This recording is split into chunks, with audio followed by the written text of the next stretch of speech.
Welcome to Arkansas Wildlife. The natural state may be the duck hunting capital of the world, but it's also becoming a destination for white-fronted or specklebelly goose hunting. On this week's show, we're going to revisit some hunts from years past and show you just how exciting specklebelly goose hunting can be here in the natural state. And a little later in the show, we're going to head into the kitchen and show you why many waterfowl hunters consider specklebelly geese the best of all waterfowl on the dinner table. But first, we're headed to the Gulf Coastal Plain of South Arkansas to visit an Arkansas black bear den. Many Arkansans have been reporting more frequent sightings of black bears in the southern part of the state, and research like this may one day soon lead to an open bear hunting season in South Arkansas. All that and this week's winner of an Arkansas hunting and fishing license right after this break. Arkansas Wildlife is brought to you in part by Academy Sports and Outdoors. For all, for less.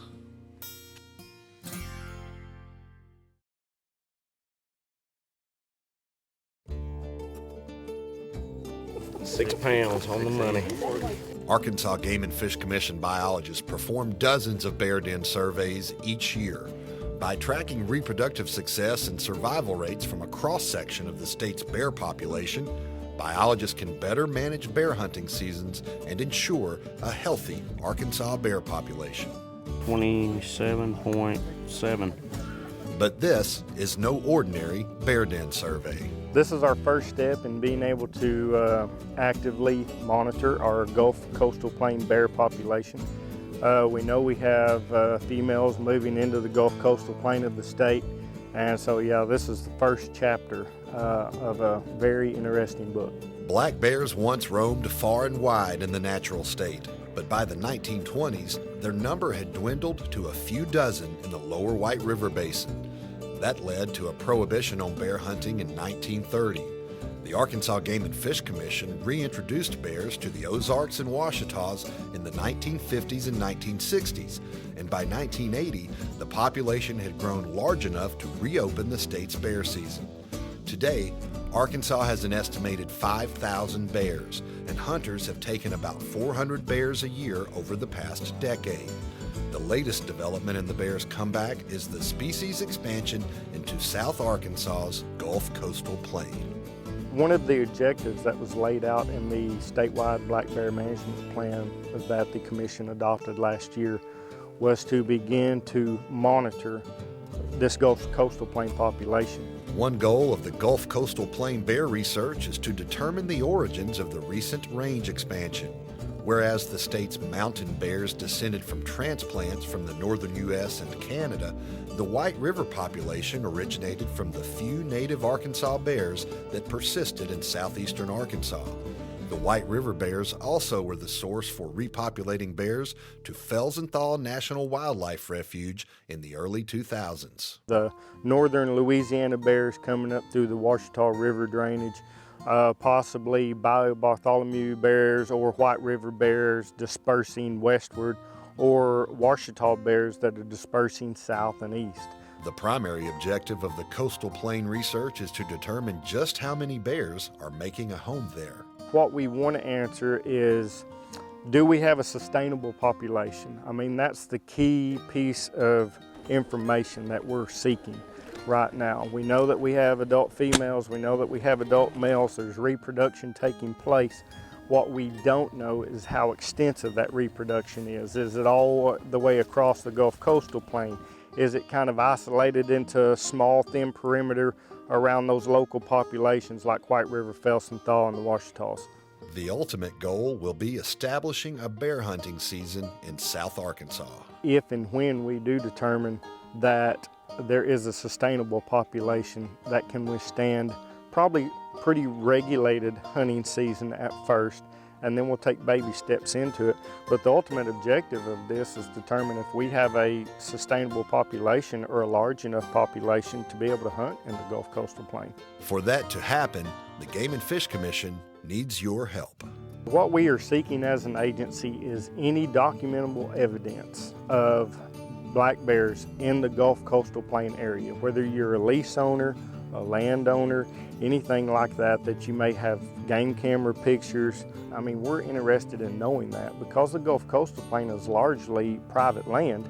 You know, Game and Fish doesn't have the luxury of just going in anywhere on anybody's private land and sampling or trying to capture adult females to put collars on. So this whole project really hinges on the public's participation. If a bear season is established in South Arkansas, it will represent another important milestone in the black bear's incredible comeback story in the natural state. That's very, very significant relative to Arkansas's bear management plan, excluding the northeast delta area of the state.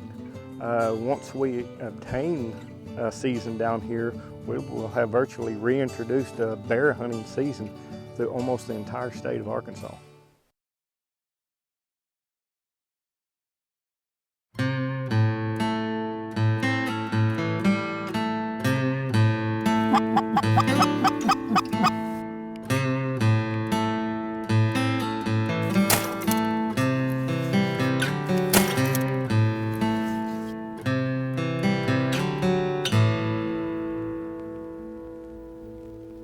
Get him, get him, get him, get him, get him.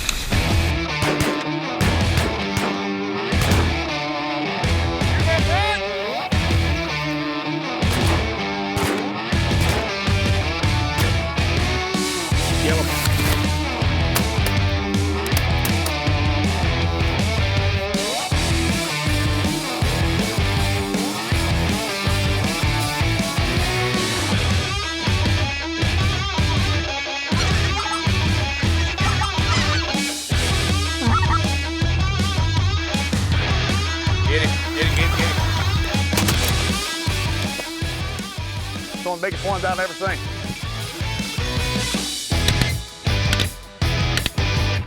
Regular viewers of Arkansas Wildlife have probably seen one of our annual Specklebelly goose hunting trips with guide Steele Jessup on the Arkansas Grand Prairie.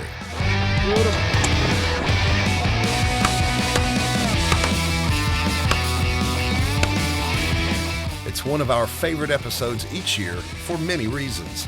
There are usually a lot of birds and a lot of action, and with a daily limit of just 3 Specklebelly geese per person, the hunt typically runs at a blistering pace. And when you mash up some of the best moments from our hunts over the past several years, the result goes something like this.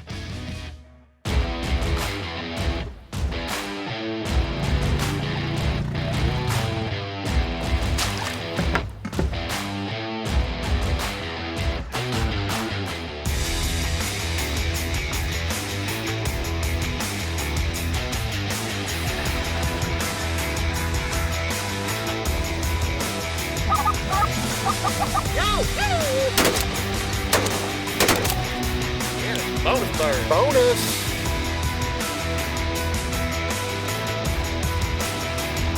Kill.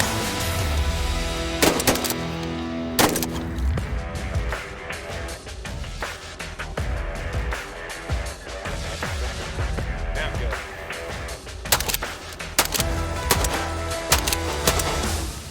Woo! That's the way you do it.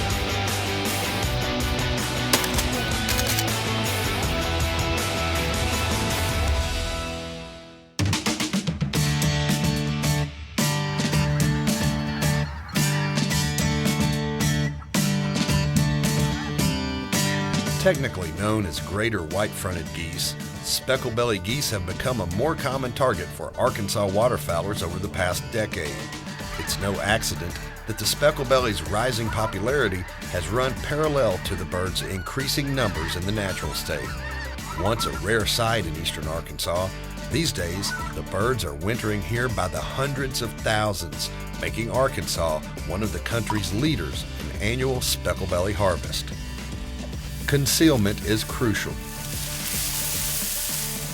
So blending into the surrounding landscape often means using low-profile layout blinds on the edge of agricultural fields. Decoy spreads can run from a dozen to several dozen. When it all comes together,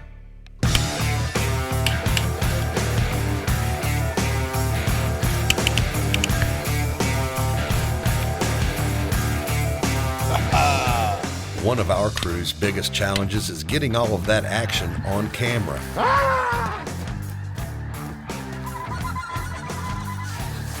Now that's getting them in close right there. It starts by getting cameras placed around the setup to capture the action from different angles. The cameraman also has to be properly camouflaged, and that can be difficult because it's almost impossible to capture good video from inside a layout blind. The punishment I go through as a cameraman.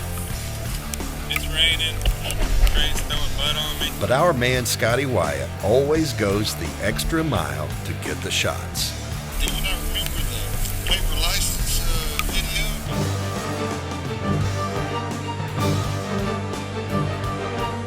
Oh yeah, I didn't throw it at you. Once again, cameraman. Sometimes you have to deal with less than favorable conditions. Not the greatest day in the office. And other times, even the most perfectly planned shot can run into what we call technical difficulties. Lucy the Lab, meet the GoPro. But it's not all work for Scotty. Scotty, we got 4 more. You want to tag in? When the cameraman picks up his shotgun, that means there's another daily limit to take home. Shoot him, shoot him, shoot him, shoot him.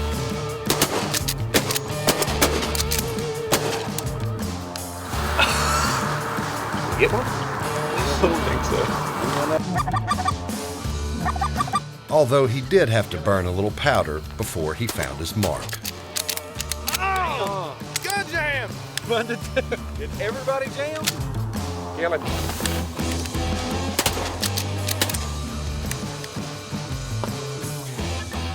There's rarely an unsatisfying day in the field in search of specklebellies. Good times with good friends, and after these big geese hit the ground, there's always the anticipation of them also hitting the dinner table.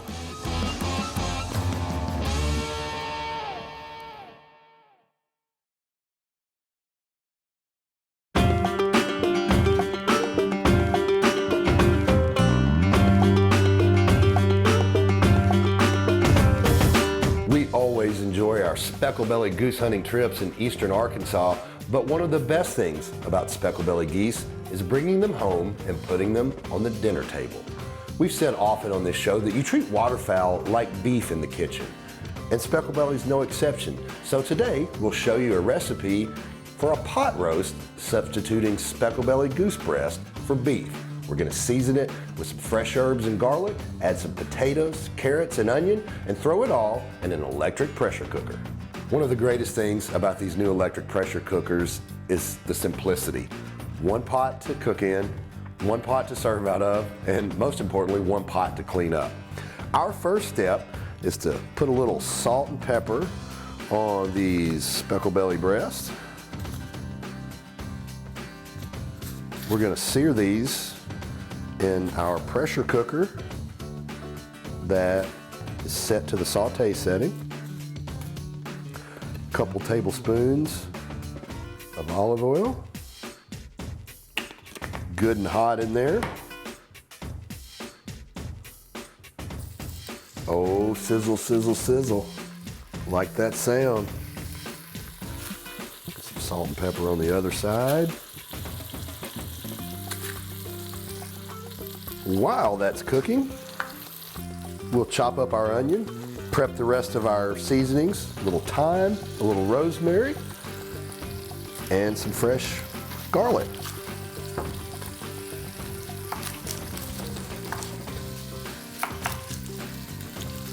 The onion is just a rough chop because it's essentially going to disintegrate in that pressure cooker.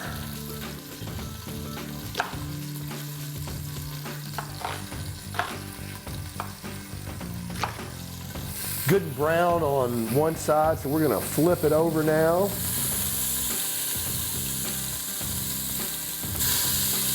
The goose breasts are browned nicely on both sides, so we're going to turn our pot off. And now we'll add our onion. We'll add the garlic.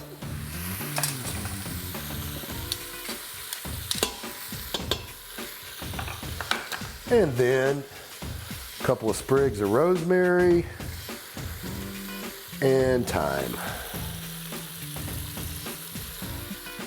And cover it all with beef broth. You can also use vegetable broth. You just want enough to cover the meat. We're using about 3 cups.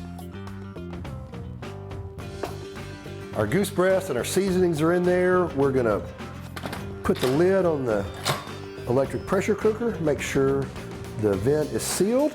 We're gonna use the stew setting. It's already set for 1 hour. And we're just gonna let it go. We're gonna use the natural release of the pressure at the end of this, which takes about 20 minutes. Meanwhile, we'll prep our carrots and potatoes while this is cooking. Today we're using smaller, multicolored potatoes, some new potatoes, red, Yukon Golds, and some blue potatoes. So we don't really need to dice those. If you're using a larger potato, such as a big Yukon Gold or a russet, obviously want to quarter those up. So we are going to get our carrots down to a size that more closely matches the potatoes, so they'll cook evenly and all be nice and crisp and yet tender on the inside. You want to be fancy, you can do a little diagonal cut, which is going to be nice for our presentation. And again, that's going to keep our vegetables cooking at the same rate. Our Specklebelly goose breast, our roast in this case, has cooked for an hour. We've let the pressure release naturally over about 20 minutes. You can see we toggle the seal. There's no pressure, no steam coming off. So we're going to add now our potatoes and our carrots. Make sure those are all evenly distributed in there. All right, get our lid locked back on. Make sure that that's on seal. Gonna go back to our stew setting. Adjust the time down to 15 minutes. In about 15 minutes, we're gonna be ready for some Specklebelly goose pot roast. 15 minutes later, our vegetables have finished cooking. Unlike the meat, we'll do a quick release on the vegetables because we don't want to get them too mushy. You got to be pretty careful, keep your face and hands away from the port as we release the pressure. The pressure has finished releasing. We will go ahead and take that off now. Oh, man. Oh, that smells so wonderful. Let's quit smelling and start plating and eating. Get a few carrots here. Potatoes. Oh boy, oh boy, oh boy. Let's get some variety, some color there. Oh yeah, there's one of those gold potatoes. And we gotta get a purple, right? There we go. All right. And reach down in there for some of this Specklebelly goose. There we go. It's gonna break apart, but that's fine. There.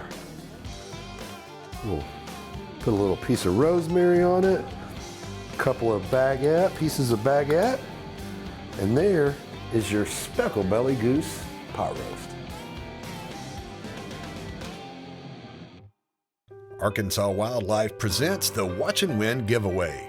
During each episode of Arkansas Wildlife, we'll give away an Arkansas resident hunting and fishing license. At the end of this season, we'll be giving away $500 worth of hunting gear with everything you need for your next hunting adventure.